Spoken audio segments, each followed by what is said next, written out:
I 100% thought I'd get killed in Afghan. They lined us all up, 11 of us, originals that had got to the end and just said, statistically, 3 of you here will get killed in first year of leaving training. And we were just like, is this mind games or what? And it happened. It came true. That's what happened. So I absolutely thought, Afghan's got my number. Like, we're all dropping like flies in Afghan. And I never went in Marines. And it, again, how I kind of rationalised it were quite negative, that I'd bottled it. And I couldn't live with that. So I just thought, I need to kind of right this wrong and put it right, or I'm going to live with regret and not be in a good place. So I just thought... Why did you not go then? Presumably was it just out of your hands? I wanted to go, but it was just how the drafts worked. I just went to different places and just missed it. And then I applied to go on hostile close protection. After 3 years, I got Iraq and Afghan. And Afghan were like, by far the most hostile place. And I chose Afghan because I had to put it right in my mind. But that build-up and that stress between going were just absolutely horrific. I absolutely thought that I was going to die. But I had to go because if not, I couldn't live with myself. So I ended up having like intrusive thoughts and where I couldn't control my thoughts, and I walking around Newmiller Dam in Wakefield, and I looked at water, and then I had this like thought rush into my head that if I fell in, I'd drowned. And it was just like, it just got really, really tense. And then when I left, I had hypersensitivity. So I got on tube in London and I'd see somebody that represented somebody from Middle East in terms of dress and beard and look, and I'd get off tube, sweating, and just think that he was going to blow himself up. And he wasn't. Do you know what I mean? I was just in a bit of a bad place, but I was just mentally burnt out from it all. It just burnt me out. Yeah, I was going to say, because a lot of what the book is how the skills you learn, we can all transfer into our life. Yeah. But unfortunately, the stats are there to show not everyone who serves does successfully transfer the skills that they can learn into life, and PTSD and even high suicide rates are a thing. So you've kind of touched on it there, but I some people might think, oh, well, they've been through way worse. How can civilian life be so tough? But could you talk a bit about why the transition is so hard for people? Yeah. I think one of the biggest hurdles that people have got leaving the Marines is a generalised stereotype of what a serviceman is, or a servicewoman, and that is just an overarching generalisation that people are not very intelligent, go into military because look at the job that they go out and do.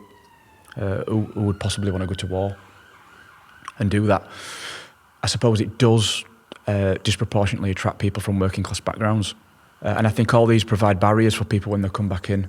When you leave, I mean, I left and I thought I'm just going to get straight into whatever I want to do because I've got Royal Marine Commando on my CV, but A, nobody knows really what it is, and B, nobody really cares, and they don't think you've got them transferable skills. So I just think it makes it really, really tough.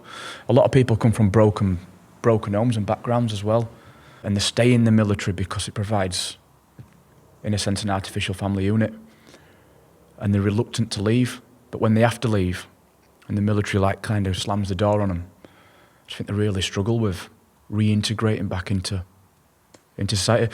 There's another problem as well is that when you go in the military, you kind of, I suppose in a sense, brainwashed to believe that all civilians are not up to your standard or they're stupid. And I think people come out with a sense of entitlement that they're better than other people, and it's false, and it's really dangerous. And I think that's some of the barriers that people have when they're trying to leave, really. It's interesting, you said you had the hypersensitivity, so it's almost like they make you one thing and change your mind, and then they don't do anything to change you back or to try and rewire some of that stuff. So people are probably completely wired in a way which won't react well with just going out in the world normal. And I guess some of the ways of coping with that probably are drink, drugs, things which numb it, or... 100%, yeah, 100%. I think, in a sense, Afghan really opened Pandora's box on PTSD. It's always been enduring from every conflict, but men have never spoke about it.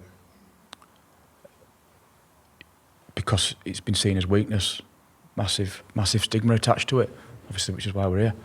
And I think that there's just not the right care out there. And another real reason is that nobody really wants to come forward and say that they're struggling, especially being in military, because it really conflicts with the identity that you've got of being this tough male. And it's a really strange one from a psychological perspective that we prioritise a self-concept over how we're actually feeling and how we feel. I think it's... I do get that though, like you made or you tested to literally just go through everything, aren't you? Like, and that's what you've passed, you've got your Green Beret with, that's how you've gone out and been drafted. Like, that's the track that you're living on, isn't it? Yeah. It's like a track of, a bit like a freight train really, where somebody's put it on full speed and then jumped off. Yeah. And at some point it's gonna start grinding on tracks and it's going to start falling apart because it's going to run out of oil. And that's definitely what I experienced. It's almost like what I wanted to do really conflicted with my body composition and my mind. I did feel like my mind wasn't strong enough to do the things that I was pushing it to do. And I completely neglected how I was feeling. And I still pay for that to this day, really.